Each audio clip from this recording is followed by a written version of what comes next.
Court, Delonte West's mental health struggles, including bipolar disorder, derailing his NBA dreams. Well, we caught up with the 38-year-old this spring who is now, we're happy to say, on the road to recovery. With 0 playoff minutes logged, I just got sick. Zion's a bust. When he's healthy, he's played, he's a stud. There's no ifs, ands, or buts. But it's been years now, he's not healthy. Zion Williamson is that he'll eat the table. I'm quoting. He'll eat the table. He's not in shape. He doesn't run. He plays the game strictly on talent. Zion, folks, you can see he's put on some pounds, man. He's got to get that weight off. Everybody wants Zion to get in shape except Zion. Looked like me and Shaq had a baby. Everybody wants Zion to have discipline except Zion. You got chefs in. There's more research that's required to understand the origins of this diagnosis. Many patients can present at different points in their life, especially associated to stressful events. So there's no specific age where it... And to the game.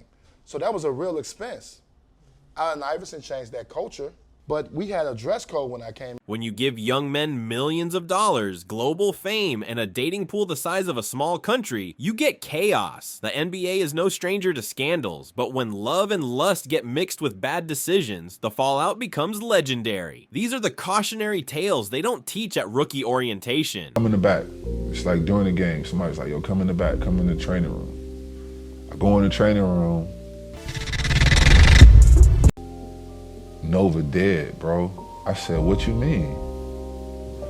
Let's talk Zion Williamson. Yeah, we see your publicist out here clapping back, but let's be real. This isn't just a Zion problem. The NBA's had a long-standing curse. Superstar athletes getting tangled with the wrong women and watching their empires crumble faster than a Jenga tower in an earthquake. From heartbreaks to handcuffs and private jets to pawn shops, these stories are more dramatic than a season of power. Today we're diving into how dating the wrong women didn't just ruin reputations. It straight up torched careers, fortunes, and in some cases, lives. This is Dating the Wrong Women Cost These NBA Players Everything, Antoine Walker. This man made over $108 million in his NBA career. So I'm looking at all this stuff, that's like, man, when I get it, I'm doing that.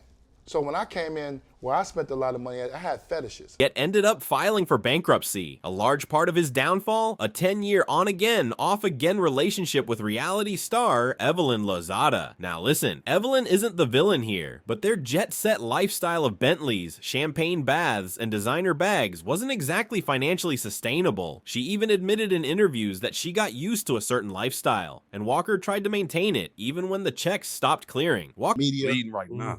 I didn't really get a chance to really explain my story. And it was something that was new that I was going through.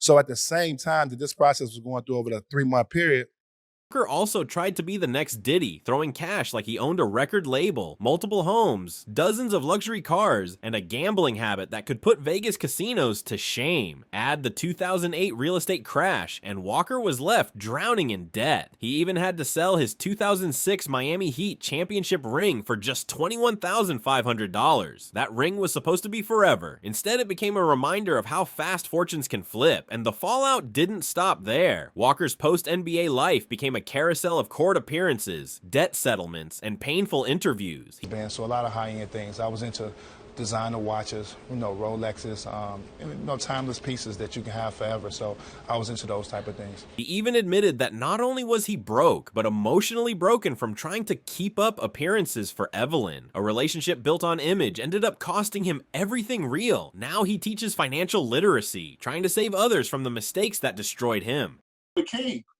King had the jackets, they had the Nikes, the Dunks. You know what I'm saying? Them jackets them Letterman jackets, King had. Hey, listen. Straight up. Larry Johnson, aka Grandmama Johnson, earned over $60 million. But at that time, You set the standard. Michael, like, yeah, go do your thing, bro. Do your thing. Don't worry about it. But couldn't keep up with the child support payments for the 5 kids he had with 4 different women. The financial strain became unbearable. But at that time, you set the standard. Michael, like, yeah, go do your thing, bro. Do your thing. Don't worry about it. Despite once being one of the NBA's most explosive talents, Larry ended up filing for bankruptcy after revealing he owed over $120,000 in unpaid child support. Johnson's story reads like a cautionary tale. In the prime of his career, he was rocking gold chains, luxury whips, and popping bottles like tomorrow wasn't Yo, this is LJ, bro. God damn it. I ain't never been questioned. Cut it out. I ain't got to do... promised. But off the court, it was chaos, legal drama, paternity suits, and the pressure of maintaining multiple households crushed any chance at long-term wealth. What's wild is that Johnson had endorsements, shoe deals, and a cult following during the Charlotte Hornets era, but none of that could save him from a spreadsheet that didn't lie. He once joked about needing a second career just to keep up with his love life. I mean, it makes you feel good. I mean, if we took it to another level, man, then UCAS is taking it to another level. So I'm gonna give you flowers while you're here, man, and thank you for having me on. New York, thank you for coming. The sad part? That second career never came. The NBA lifestyle gave him a legacy, but his romantic choices left him with liability after liability. You go through Mud Gillum. If you were going here to run track, you go through Mud Gillum. If you were going to play volleyball, you go through Mud Gillum. And, you know, you're gonna get perks. Now it's normal, but had nothing to do with you and LV. Back then, y'all was really risking something though, like really risking something. I mean, you guys had guys just in general, just getting a little bit of help. Like I said, it's the norm now. Kids are making hundreds of thousands upon millions of dollars, but it was a real chance back. Dennis Rodman, one of the most recognizable faces in NBA history, did make it like a, Dave and Buster's or some stuff like that. So it's like, but it's like, you could have, back like I said, we couldn't afford anything like that. So I had to go. Didn't go broke chasing women. His downfall came from trusting the wrong one. Enter Peggy Ann Fulford, a so-called financial advisor who promised to manage Rodman's wealth. Yeah. At the W Hotel. It's like, oh man, those are good old days, huh? She wasn't just shady, she was diabolical. Claiming to be a Harvard grad, Fulford got control of Rodman's finances, opened secret accounts, and funneled his money into her own luxuries. Rodman trusted her completely. When he questioned why his bank balance kept dipping, she gaslit him. And I had a press conference with that. I said, John, realize one thing? I'm better than you. You know that, right? I'm better than you.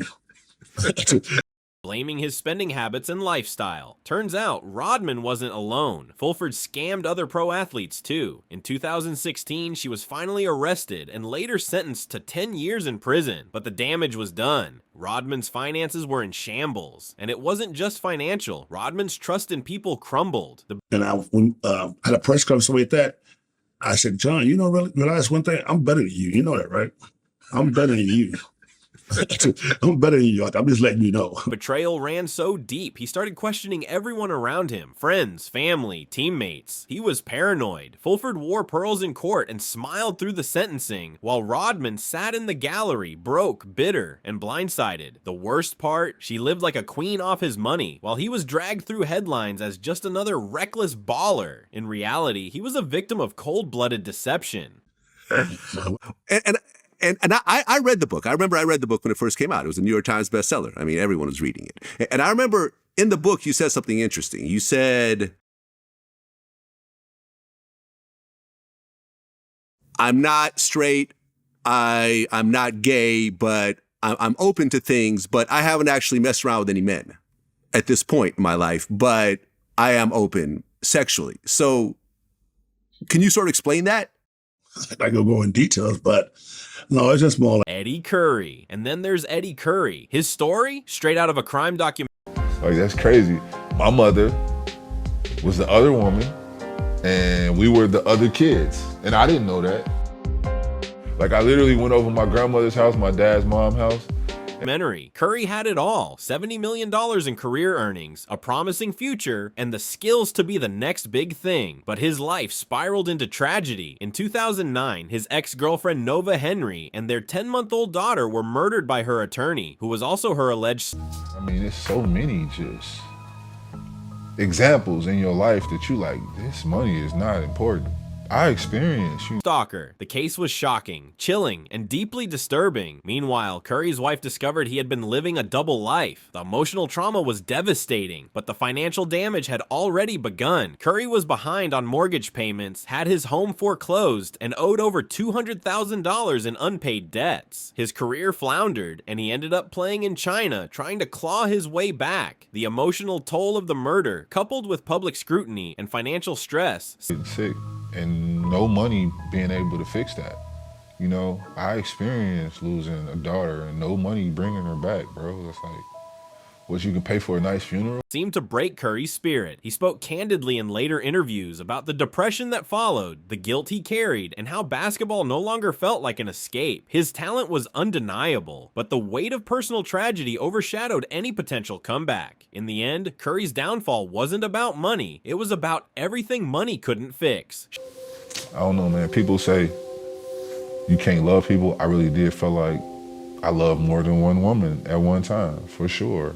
Like, I felt like I was definitely like, I don't know. Shawn Kemp. And let's not forget Shawn Kemp. Nicknamed the Rain Man, Kemp earned $91 million. Footwork drills. Dribble the ball left hand, right How hand. tall were you in high school? So freshman year to senior year, how much did you grow? Man, I started off high school as a freshman. Man, I started off at $1 million during his NBA career, but with 7 kids by 6 different women, child support became a full-time job. One court even required him to set aside over $60,000 per month for child-related expenses. That's not even factoring in taxes or lifestyle costs. Kemp's personal life spiraled. He struggled with substance abuse. 6'7", 6'8". Okay. By the time I was a senior, I was 6'10 and a half, almost 6'11". Mm-hmm. Learned how to do everything. Been playing against Alonzo. His game declined, and by the early 2000s, he was out of the league. Attempts at a comeback failed. The headlines stopped being about his dunks and started focusing on his DUIs, drug arrests, and endless child support cases. What made Kemp's story especially tragic was how quickly it all unraveled. Just a few years after being one of the most dominant forces in the NBA, he was struggling to stay in shape and battle. Rebounding, that's his game. Mm-hmm. What was Mike like in those finals? Talking just straight about business? What was it like? And when we played Mike in the finals, addiction. He opened a restaurant and tried to stay connected to the sport through business ventures. But the ghost of his past decisions kept resurfacing. Fans who once idolized him watched him become a cautionary tale, proof that no amount of athleticism can outrun bad choices. We was trying to engage with him a lot, man. We really wanted him. Physicality. We wanted physicality. We wanted to, we was trying to test him, but he wasn't going for it. He wasn't going for it. Kenny Anderson, now on to Kenny Anderson, the New York Phenom who was once crowned the... As a small audience with his willingness to reveal for the first time a dark part of his childhood. You've got more candor, a little bit more reflective than we're used to seeing in a retired pro athlete. The next Magic Johnson. He made over $63 million, but filed for bankruptcy in 2005. Why? Try 8 kids with 7 different women. Anderson has been candid about his mistakes, admitting that his upbringing didn't prepare him for money management or the attention that came with fame. At one point, he owned 9 luxury cars, including... Came up with the idea of us doing penis monologues. It was a good idea, but at the same time, I had to think about it. I had to say, hey, am I ready to go into this world? When I sat down and was talking about my life.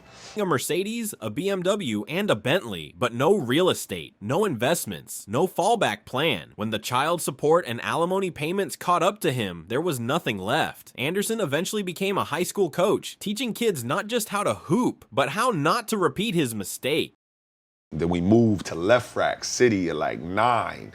That's when we got out of there at 9, and just was, it happened again, in my walks of life, He's now one of the rare few who openly speaks about financial literacy and emotional awareness in young athletes. Anderson went back to school, got his degree, and turned to mentoring. But the fact remains, he had to lose it all before he could rebuild. His story is redemption wrapped in regret, and it shows how vulnerability and ego can destroy even the most gifted players. Make it clear that it wasn't no one in my high school, Archbishop Aloy. It wasn't Ernie Leutch. It wasn't Lou Dalmano. I paid for Gauchos and I played for Riverside. So it wasn't none of them. you know. But it was someone that was entrusted. He was into the coaching world, yeah. Delonte West. Now, here's where the story takes a wild turn. Delonte West. Wait, did you play LeBron James? What's your name? Delonte West. LeBron working on him. To the left. Pitch in the corner. Delonte West, the three. He got it! Delonte West with a big shot. West's story is one of the darkest in NBA history. Despite earning over $16 million, he ended up homeless. Photos of him panhandling. Illness, they call it. I like to say mental superpowers. Basketball always was my escape. Growing up in the D.C., Maryland, Virginia area, a hotbed for NBA legends like Kevin Durant. Handling on the streets shocked fans worldwide. The whispers that he had been romantically involved with a teammate's family member, which supposedly led to drama that ruined his career. But beyond the gossip, West struggled with bipolar disorder and substance abuse. He reportedly trusted a woman who isolated him from his support system. By the time his career ended, West was alienated. It turned into a spiraling, snowballing depression to where it took me hours just to leave the gym.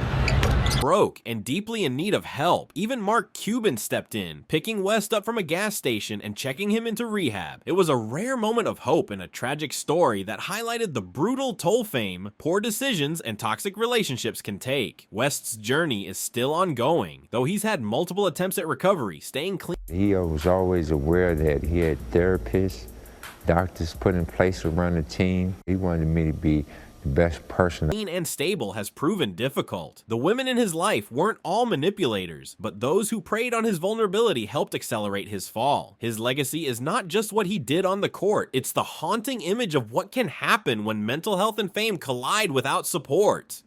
Relationship. Mr. Cuban, you know, his only concern when I came to play for the Mavericks was, how are you doing as a person?